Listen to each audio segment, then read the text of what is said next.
Hello बच्चों, स्वागत है आपका फिर से एक बार गौरव कथूरिया क्लासेस में। तो भाइयों, आज की वीडियो में हम आपके एनसीईआरटी की एक्सरसाइज 5.4 यानी ऑप्शनल एक्सरसाइज करने वाले हैं। ये एनसीईआरटी ने खुद ही नीचे लिखा हुआ है कि एग्जामिनेशन पॉइंट ऑफ व्यू से नहीं है, तो बच्चे सोचते हैं नहीं करनी है। ऐसा कुछ नहीं है भाई, बस क्वेश्चन है अलग, कोई नया कंसेप्ट नहीं है, ठीक है ना। तो सारे क्वेश्चन इंपॉर्टेंट है, ध्यान से समझेंगे। क्या कह रहा है ये, which term of this A P is first negative term. Hint भी दिया हुआ है देखो एनसीईआरटी में कि भैया हमें पहली नेगेटिव टर्म निकालनी है, हमें तो नहीं पता कौन से नंबर पे आएगी, है ना। तो भैया हम क्या करते हैं, ऐसे में हम मान लेते हैं कि कोई nth टर्म है जो कि फर्स्ट नेगेटिव टर्म है, और क्योंकि वो नेगेटिव टर्म है तो वो जीरो से तो कम ही होगी, है ना। तो यही इसका तरीका है करने का। आप क्या करोगे, ऐसा एज्यूम कर लोगे कि कोई nth टर्म है विच इज़ नेगेटिव यानी लेस देन ज़ीरो। बस अब इसको सॉल्व करके हमें n निकालना है। अब आपको nth टर्म का फॉर्मूला तो पता ही है क्या होता है, a plus N minus one into D, correct है। तो भैया a ये रहा 121 लिख दो, फिर n नहीं पता हमें, है ना। d दिख रहा है यहाँ से, -4 आ जाएगा ना, 117 माइनस 121, -4 आ गया कॉमन डिफरेंस। तो -4 ये लेस देन ज़ीरो, करो भाई सॉल्व करो। तो 121 minus 4n plus 4 less than zero, ठीक है ना। ये हमने ब्रैकेट खोल लिया है, -4 को n से मल्टीप्लाई कर दिया, फिर -4 को -1 से मल्टीप्लाई कर दिया। इन दोनों को ऐड किया भाइयों, कितना आ गया ये 125, ठीक है। और ये जो 4n है, 4n ये उधर चला गया, पॉजिटिव हो गया, 4 से डिवाइड कर देंगे तो 125/4 इज़ लेस देन n, है ना। तो कुल मिला के क्या आ गया, इसको आप डिवाइड कर लो, कितना आएगा देखो, इसको काट लेते हैं हम। ये आ जाएगा 3, है ना, फिर 1.25, 31.25 आ जाएगा। आप डिवाइड कर लो, इसको 4 से डिवाइड करोगे 31.25 आ जाएगा। यानी n की जो वैल्यू है वो इससे बड़ी होनी चाहिए। इसका मतलब अगर n की वैल्यू इससे बड़ी होगी तो वो टर्म हमेशा नेगेटिव होगी, ठीक है ना। इससे बड़ी n की क्या क्या वैल्यू हो सकती है, देखो n जो है, क्योंकि वो नेचुरल नंबर होता है, नंबर ऑफ टर्म्स हमेशा नेचुरल नंबर में होते हैं, तो डेसिमल में नहीं हो सकते, है ना। तो n की वैल्यू क्या क्या हो सकती है, n की वैल्यू 32 हो सकती है ना, इससे बड़ा 32 हो सकता है, फिर 33 हो सकती है, 34 हो सकती है ना, वगैरह इससे बड़ी होनी चाहिए ना। और नेचुरल नंबर तो होता ही है, तो इस कुछ भी हो सकती है वैल्यू। तो यानी कि ये सभी वैल्यूज़, अगर मैं n की वैल्यू इनमें से कुछ भी लूँगा ना, तो जो मेरा an निकलेगा वो नेगेटिव निकलेगा, बेशक आप निकाल के दे सकते हो। तो हमें तो पहली नेगेटिव टर्म चाहिए, तो पहली नेगेटिव टर्म हमें कौन से नंबर में मिलेगी, जब n क्या होगा 32। तो हम क्या लिखेंगे, hence 32th term is the first negative term, first negative term, ठीक है। समझ गए ना, इसका मतलब क्या है कि भैया हमें पता चला कि टर्म अगर हम चाहते हैं कि नेगेटिव हो, उसके लिए n की वैल्यू इससे बड़ी होनी चाहिए, इससे बड़ी यानी 32, 33, 34 कुछ भी हो सकती है। तो 32 के आगे कुछ भी n की वैल्यू लूँगा, सभी टर्म्स नेगेटिव होंगी, और 32 से पहले सारी टर्म्स क्या होंगी, पॉजिटिव होंगी, ठीक है ना। 32 के बाद से नेगेटिव टर्म शुरू होगी, तो पहली नेगेटिव टर्म कौन सी होगी, जो 32th पोजीशन पे होगी। आप चाहो तो वो निकाल के भी देख सकते हो, ठीक है ना। 32th टर्म आप निकाल के देख लो, देखो a32 कैसे निकलेगी, a प्लस 31d, पता है ना, n-1d होता है ना, 32 माइनस 1 कितना होता है 31, a कितना है देखो 121, d कितना है -4, ठीक है। तो 121 ये कितना हो गया भैया, -124, आंसर इज -3। तो जो इसकी पहली नेगेटिव टर्म होगी वो क्या होगी, -3।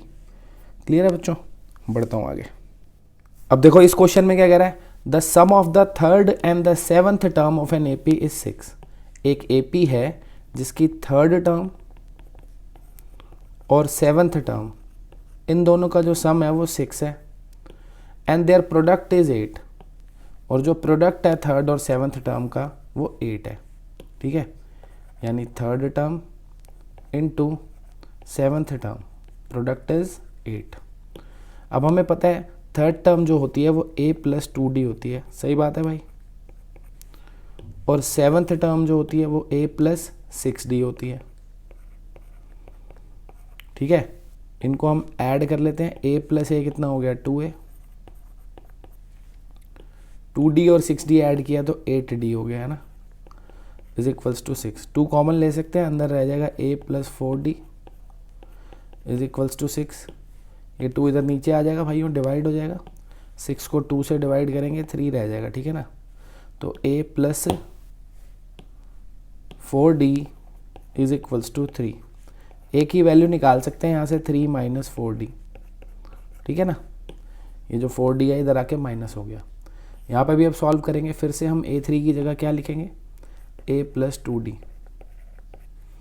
ठीक है ना। थर्ड टर्म को ये लिख दिया हमने, और 7th टर्म को क्या लिखेंगे, a plus 6d is equals to 8।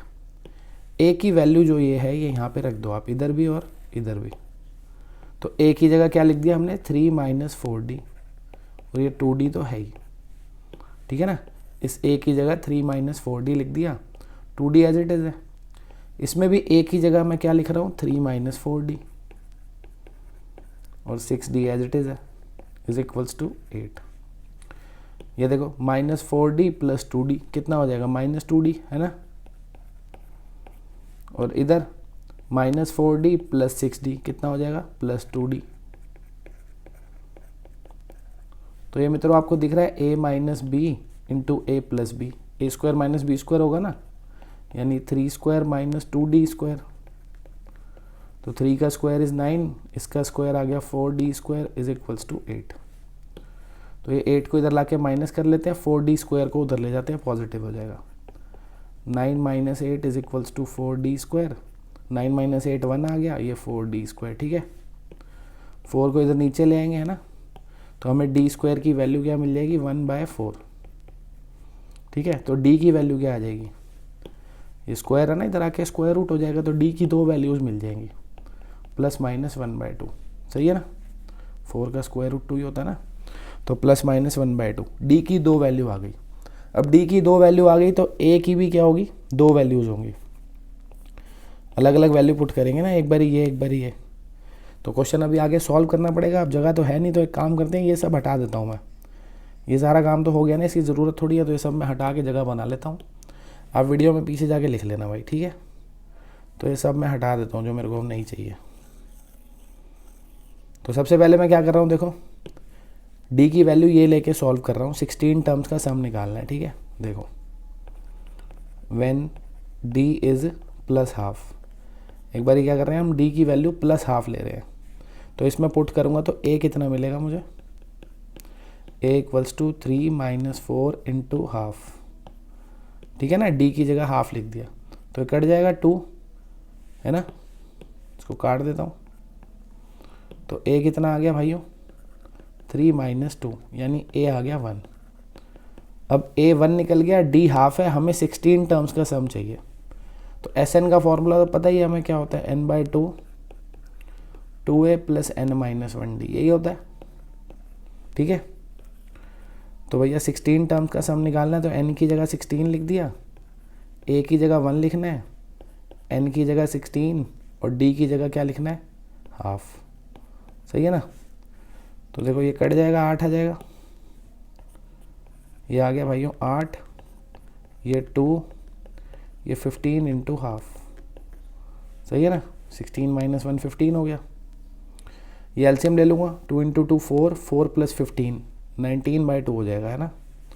तो ये आ गया 8 इंटू 19/2, समझ गया ना। 2 एलसीएम लूँगा तो इससे मल्टीप्लाई होगा 4, 4 प्लस 15 कितना हो गया 19, इससे इसको काट देंगे, कितना आ जाएगा 4, और 4 को 19 से मल्टीप्लाई करूँगा तो 76 आ जाएगा, है ना। तो हमें क्या पता चला कि जब d की वैल्यू हम प्लस हाफ लेंगे तो हमारा सम आ रहा है 76। अब एक बार हमें d की वैल्यू माइनस हाफ भी लेनी पड़ेगी। d की वैल्यू क्या लेनी पड़ेगी, माइनस हाफ। अब उससे करके देखते हैं, ठीक है। तो ये हटा देता हूँ, आपने सारा लिखना है भाई, ये मैं तो हटाए जा रहा हूँ क्योंकि मेरे पास जगह नहीं है, ठीक है ना। इस बार हम क्या करेंगे, d की वैल्यू माइनस हाफ लेंगे, when d is minus half. तो d जब माइनस हाफ लेंगे तो a कितना आ जाएगा भाई, a है 3 माइनस 4d, है ना। तो डी की जगह हमने लिखा -½ इसको काट दिया इससे, तो ये 3 + 2 ए आ गया 5। ठीक है, इस बार ए 5 है, डी कितना है निकालो। एस एन का फॉर्मूला तो पता ही है ना, n/2 2a + n-1d। n की वैल्यू क्या लेनी है 16, तो 16/2 ए की जगह 5 लेंगे इस बार, n फिर से 16 लेंगे, d इस बार -½ ले रहे हैं ना, तो ये फिर से कट गया भाइयों, 8 आ गया।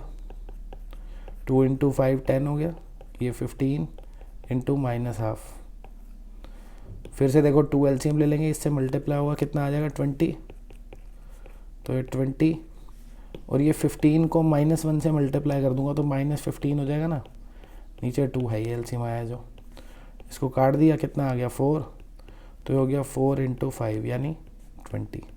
ठीक है, तो जब d की वैल्यू -½ होगी तो सम आएगा 20। तो दो अलग अलग सम आएंगे, एक पहले निकाला था अभी है ना, एक अब निकाल दिया, दो अलग अलग सम हो गए।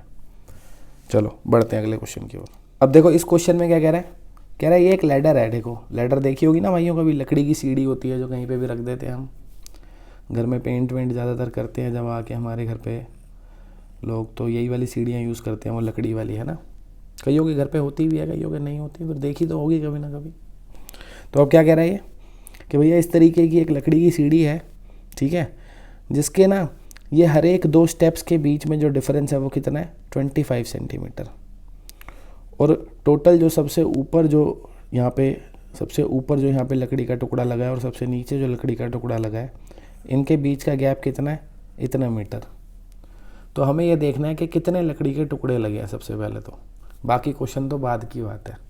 ठीक है, देखो एक चीज़ समझना ज़रा ध्यान से, जब हम ये 3 लकड़ी के टुकड़े लगाते हैं है ना, तो भैया 2 गैप बनते हैं। कितने बनते हैं, 2 गैप। तो जितने गैप बनेंगे उससे एक ज़्यादा लकड़ी का टुकड़ा चाहिए हमें। देखो ना, कॉमन सेंस है। एक जैसे हमने ये बनाया है, देखो अगर आप ध्यान से गिनो 1 2 3 4 5 यहाँ पे स्टेप्स हैं, 5 लकड़ी के टुकड़े हैं, लेकिन देखा जाए तो गैप कितने हैं, 1 2 3 4। जितने गैप उससे एक ज़्यादा लकड़ी के टुकड़े चाहिए हमें, है ना, उससे एक ज़्यादा स्टेप्स होंगे। सिंपल सी कहानी है, देखो कितने भी बना के देख लो। अब यहाँ पे आपने 1 2 3 4 5 6 लकड़ी के टुकड़े लगाए हैं, गैप कितने हैं 5। तो जितने गैप होंगे उससे एक ज़्यादा लकड़ी के टुकड़े लगेंगे, ठीक है ना। तो ये टोटल पहले आप पूरा गैप निकाल लो कितना है, जो गैप है वो निकाल लो कितना है। देखो गैप कैसे निकलेगा, ये जो गैप है, टोटल गैप तो हमें दे रखा है ना, इतना है 2 × ये 2½ मीटर, कितना हो गया 2 × 2 4 + 1 5/2 मीटर है ये गैप, 5/2 मीटर है ना। 5/2 मीटर है, तो भैया इसको सेंटीमीटर में कन्वर्ट कर लेते हैं, तो 5/2 × 100 सेंटीमीटर है ना, तो कितना आ गया ये 250 सेंटीमीटर। ठीक है, ये तो टोटल गैप आ गया। अब अगर आप ये देखो छोटे छोटे गैप्स कितने होंगे, छोटे छोटे गैप्स कैसे पता चलेंगे भैया, एक गैप की जो विड्थ है वो कितनी है 25, टोटल जो गैप है वो कितना है 250 है ना। तो टोटल गैप को एक गैप की विड्थ से डिवाइड कर देंगे, है ना।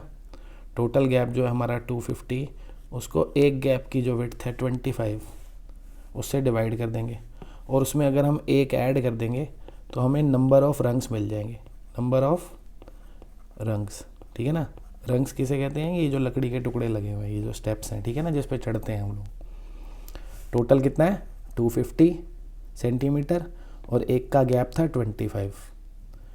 तो हमने क्या करा, टोटल को एक के गैप से डिवाइड करा, है ना, उससे हमें पता लग जाएगा टोटल कितने गैप्स हैं, नंबर ऑफ़ छोटे छोटे गैप्स आ जाएंगे, और उसमें एक ऐड करूँगा तो पता लग जाएगा कितने हैं ये। अभी समझाया था ना, देखो कि भैया जैसे अगर छोटे गैप्स 3 है, मान लो 1 2 3 गैप है, तो जितने गैप हैं उससे 1 2 3 4, उससे एक ज़्यादा लकड़ियाँ लगेंगी, है ना। 3 गैप के लिए 4 लकड़ियाँ चाहिए। तो नंबर ऑफ़ गैप्स कैसे निकाला हमने, टोटल गैप को एक गैप के साइज से डिवाइड कर दिया, टोटल गैप को एक गैप के साइज से, इससे नंबर ऑफ़ स्मॉल गैप्स निकल गए, फिर उसमें एक ऐड किया तो पता लग गया कितने हैं ये, है ना। तो कितना आ गया भैया, ये 10 हो गया ना, ये 10 + 1 11 आ गए। तो हमें पता लग गया ये जो लकड़ी के टुकड़े लगे हुए हैं, ये जो स्टेप्स हैं कितने हैं, 11 स्टेप्स लगे हुए हैं। अब ये क्या कह रहा है, जो सबसे पहले वाला गैप है उसकी लेंथ है 45, कितनी है 45। उसके बाद क्या कह रहा है, ये सबसे पहले वाले की 45 है और जो सबसे लास्ट वाला है उसकी 25 है। टोटल हमें पता ही है 11 है ना। और ये कह रहा है जो सेम डिफरेंस से कम हो रहे हैं, क्या हो रहा है, सेम डिफरेंस से कम हो रहे हैं। तो अब ये एक एपी चल रही है क्योंकि सेम डिफरेंस से कम हो रहे हैं। तो एपी की पहली टर्म तो हो गई 45 है ना, पहली टर्म 45 हो गई। 11th टर्म हो गई 25, क्योंकि सबसे पहले वाले का साइज़ इतना है और छोटे हो जा रहे हैं ना, और सबसे छोटे वाले का साइज़ इतना है। आप उल्टा भी चल सकते हो, पहला इसको ले लो, आखिरी इसको ले लो, कोई फ़र्क नहीं पड़ने वाला, ठीक है। तो 11th टर्म आ गई है। अब हमें क्या करना है, इसका डी निकालना। तो डी तो हम 1 मिनट में निकाल देंगे, क्यों नहीं निकाल देंगे। वैसे डी की ज़रूरत ही नहीं है, पूछो क्यों। इसने पूछा what is the length of the wood required. हमें टोटल बतानी है, टोटल इन सब की कितनी लेंथ है। तो टोटल लेंथ तो हम यूँ ही बता देंगे भैया, 11 टर्म्स का सम निकाल दो। SN का फॉर्मूला नहीं होता n/2 a + an होता है ना। तो S11 निकालना है, तो 11/2, फर्स्ट टर्म हमारी 45 है और लास्ट टर्म हमारी 25 है, हो गया। आप चाहे इसे फर्स्ट इसे लास्ट ले लो या इसे लास्ट इसे फर्स्ट, कोई फ़र्क नहीं पड़ने वाला उससे, ठीक है। बस हो गया, निकल गया हमारा सारी की सारी लकड़ी के टुकड़ों के जो लेंथ है उनका सम आ गया। तो 11/2 × 70, सही है।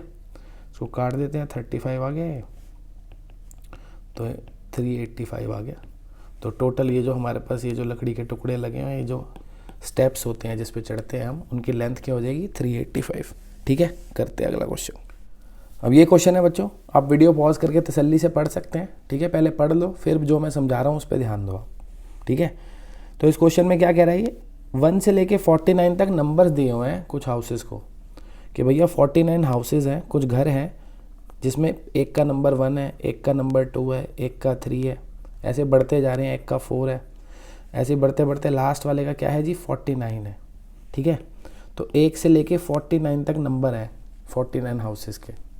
अब ये कह रहा है बीच में कहीं पे कोई घर है जिसका नंबर हमें नहीं पता, लेकिन उसने x ले लिया। क्या ले लिया जी, x। बीच में कहीं पे कोई घर है जिसका नंबर है x। तो ये कह रहा है x से पहले वाले जितने भी घर हैं उन सभी के नंबर्स का सम, और x के बाद वाले जितने भी घर हैं उन सभी के नंबर्स का सम बराबर है, ऐसा कह रहा है। तो बताओ ये क्या नंबर है। समझ आ गया क्वेश्चन भाई। क्वेश्चन क्या है कि भैया 1 से लेके 49 तक नंबर है, ठीक है ना। हाउस वाउस क्या करना है आप भूल जाओ। 1 से लेके 49 तक नंबर है, बीच में कोई नंबर है x, ये निकालना है हमें। x से पहले वाले जितने भी नंबर हैं उन सब का सम बराबर है किसके, x के बाद वाले सभी नंबर्स के सम के। अब बताओ x क्या है। तो देखो कैसे बताएंगे। सबसे पहले तो x से पहले कौन सा नंबर होगा आपको पता होना चाहिए। पता होगा मित्रों के नहीं पता। भाई यार एक एक बढ़ रहा है, ये एक एक इंक्रीज हो रहा है ना। तो x से पहले एक कम होगा ना, x जो भी नंबर होगा उससे एक कम पीछे होगा, तो वो क्या हो जाएगा x-1। कॉमन सेंस है ना।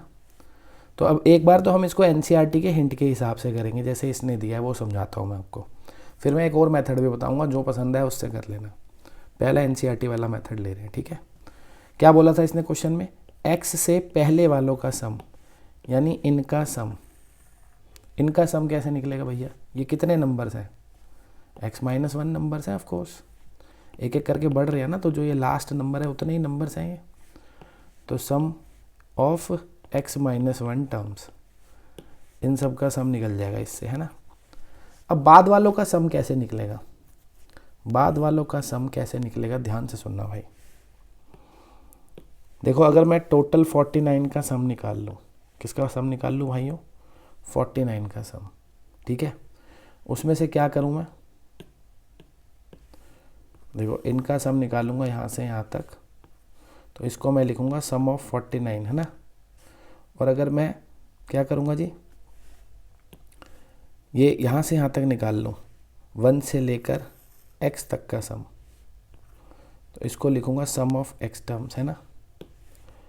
1 से लेके x तक का सम निकालूंगा तो उसको लिखूँगा सम ऑफ x टर्म्स, और 1 से लेके 49 तक का सम निकालूंगा तो उसको लिखूँगा सम ऑफ 49। तो अगर मैं सम ऑफ 49 में से सम ऑफ एक्स टर्म माइनस कर दूँ तो मेरे को क्या मिलेगा भैया? इन सभी के सम में से मैं यहाँ तक का सम जो है वो माइनस कर दूँगा तो आगे वालों का सम नहीं मिल जाएगा। तो ये मेरे को क्या मिला है? एक्स के आगे वालों का सम, एक्स के बाद जितने भी हैं उन सब का सम मिल गया ये। और ये क्या मिला है? एक्स के पहले वालों का सम। ठीक है ना, ये मिला जी एक्स माइनस वन, वन से लेके यहाँ तक का सम, एक्स से पहले वालों का सम। और ये पूरा सॉल्व करके जो मिलेगा वो होगा एक्स के बाद वालों का सम। समझ गए ना कैसे भाई? सारों का सम निकाल लिया, एक्स तक का सम निकाल लिया, सारों के सम में से एक्स वाला सम माइनस कर दिया, आगे वालों का सम मिल गया। बस इसको सॉल्व करके अब एक्स निकाल लो, एक्स पता लग जाएगा ये क्या नंबर है। भाई एस एन का फॉर्मूला तो पता ही है ना क्या होता है? एस एन का फॉर्मूला होता है N by two, 2a plus N minus 1d, है ना। तो देखो n की जगह क्या लिखना है अब हमें? x minus one. इसमें n की जगह लिख दो x minus one, x minus one by two, फिर क्या लिखना है? 2a, a हमारा कितना है? 1 है, प्लस यहाँ पे लिखना है n माइनस वन, और n क्या लिखना है मेरे को? x minus one. n की जगह x माइनस वन और माइनस वन तो है ही, ठीक है ना। n की जगह मैंने लिख दिया x माइनस वन, और ये वाला जो माइनस वन है वो तो साथ में लिखना ही है। अब d की वैल्यू लिखनी है जो कि 1 है, इज इक्वल्स टू, यहाँ पे 49 टर्म्स का सम लिखना है। सेम फॉर्मूला लगाना है ना, n की जगह 49 लिखना है बस। अच्छा 49 का सम तो छोटे वाले फॉर्मूले से भी निकाल सकता हूँ मैं, क्योंकि मेरे को फर्स्ट टर्म भी पता है, लास्ट टर्म भी पता है ना। ये वाले भी निकाल सकता था वैसे तो मैं, सही बात है। छोटे वाले फॉर्मूले से ही करा देता हूँ, है ना, छोटा हो जाएगा क्वेश्चन। एक काम करते हैं, छोटे वाले से ही कर लेते हैं। एस एन का फॉर्मूला होता है ना N by two A plus L, है ना, first term plus last term, ये वाला लगाते हैं इन तीनों में, जल्दी हो जाएगा काम। तो एन की जगह क्या लिखना है मेरे को? X minus one.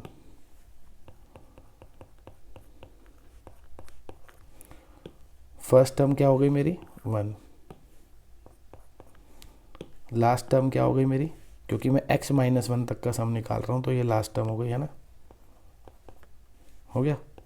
फिर क्या करना है? 49 टर्म्स का सम निकालना है ना, 1 से लेके 49 तक। n की जगह क्या लिखूंगा? 49 बाई टू।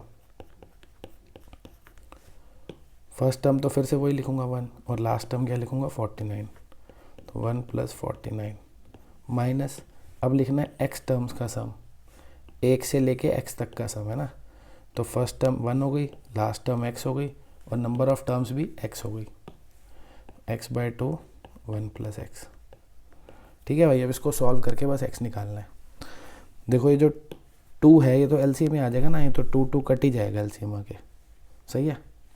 तो यहाँ रह गया x माइनस वन, इधर ये 1 और 1 कट गया जी, x रह गया, इधर रह गया 49 इंटू 50, सही है ना। चाहो तो यार ये 2 लिख देता हूँ, कहीं कहो कहाँ चला गया। तो ये वाला जो 2 है मैंने एलसीएम ले लिया, और ये है x इंटू 1 प्लस एक्स, तो ये 2 और 2 तो कट गया, ठीक है। अब थोड़ा सा सॉल्व करेंगे हम इसको। x को अंदर मल्टीप्लाई किया, क्या आ गया? X square minus X is equals to 49 into 50 करेंगे तो 2450 आ जाएगा, माइनस इसको अंदर मल्टीप्लाई किया, x को 1 से किया तो x आ गया, x को x से किया तो x स्क्वायर आ गया, ठीक है। ये सभी की सभी टर्म्स उठा के इधर ले आता हूँ। ये तो कट ही गया वैसे, x और x है ना, कट गया, ये माइनस एक्स, ये वाला एक्स स्क्वायर इधर आके ऐड हो जाएगा। तो X square plus X square is equals to 2450, तो 2x स्क्वायर इक्वल्स टू 2450। 2 से इसको डिवाइड कर देता हूँ, कितना आ जाएगा? 1225। ये स्क्वायर इधर आके रूट हो जाएगा, है ना। तो x की वैल्यू क्या आ जाएगी? 1225 का स्क्वायर रूट 35 आ जाएगा शायद, है ना। वैसे तो 2 वैल्यू आएगी प्लस माइनस 35, बट क्योंकि ये सारे पॉजिटिव नंबर है तो वैल्यू माइनस 35 नहीं हो सकती। x can not be minus 35, है ना, इसीलिए x की वैल्यू क्या आ जाएगी? प्लस 35। तो हमें पता चल गया जी वो जो x है उसकी वैल्यू क्या है? 35। तो एक मेथड तो हो गया ये। अब मैं तुम्हें दूसरे मेथड से इसको करके दिखाता हूँ, ठीक है। अब देखो भाई, मेथड 2,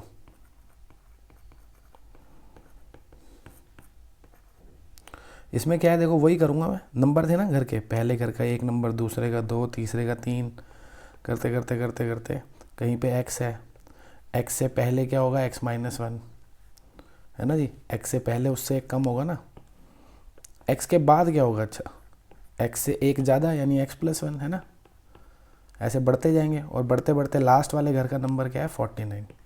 समझ गए ना भाई, घर के नंबर थे 1 से लेके 49 तक, एक एक करके बढ़ रहे थे, बीच में कहीं पे x था, ये तो कॉमन सेंस है, x से पहले उससे कम होगा और x के बाद उससे 1 ज़्यादा होगा। अब क्वेश्चन में बोला था x से पहले वालों का सम, यानी इनका सम बराबर है किसके, x के बाद वालों के सम के, यानी इनके सम के।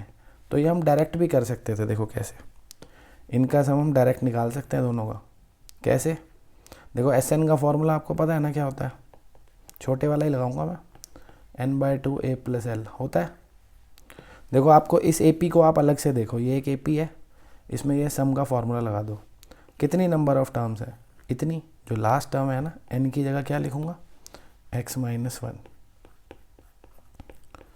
फिर क्या लिखना है, फर्स्ट टर्म और लास्ट टर्म, फर्स्ट टर्म 1 है, लास्ट टर्म ये है, लिख दो 1 + x माइनस 1, ठीक है, इज इक्वल्स टू, अब मेरे को इनका सम चाहिए। पहले मैंने क्या किया था, सबका सम निकाल के इनका माइनस किया था, तब मुझे ये सम मिला था।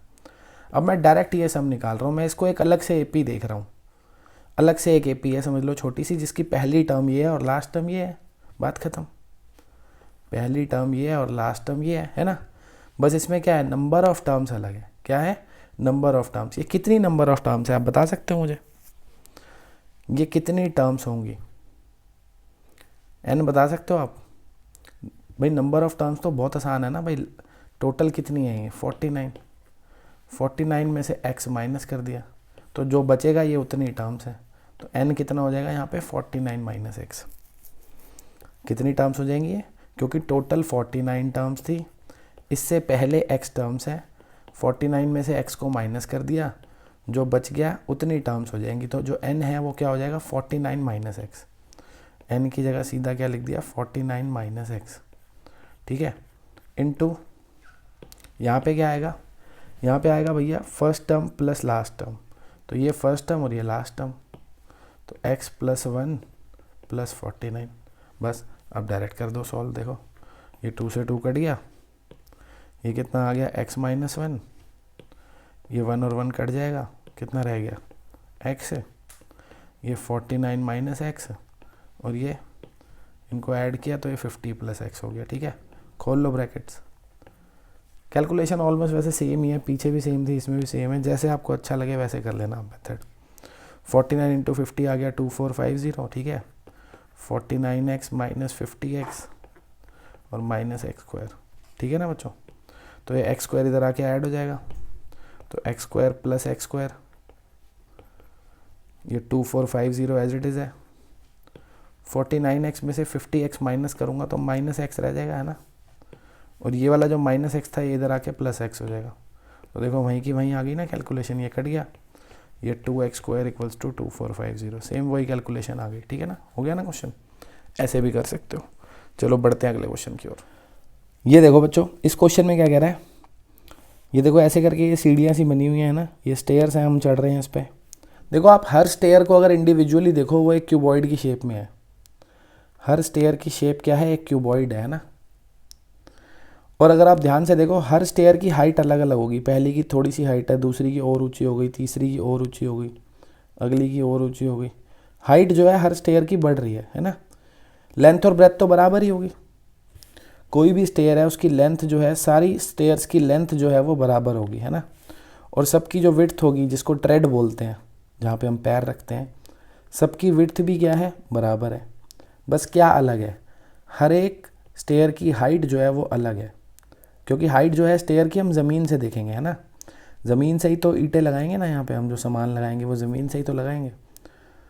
तो हर स्टेयर की हाइट जो है वो ज़्यादा है, आगे आगे जाते हुए बढ़ती जा रही है ना, हाइट बढ़ रही है, लेंथ और ब्रेथ सेम है।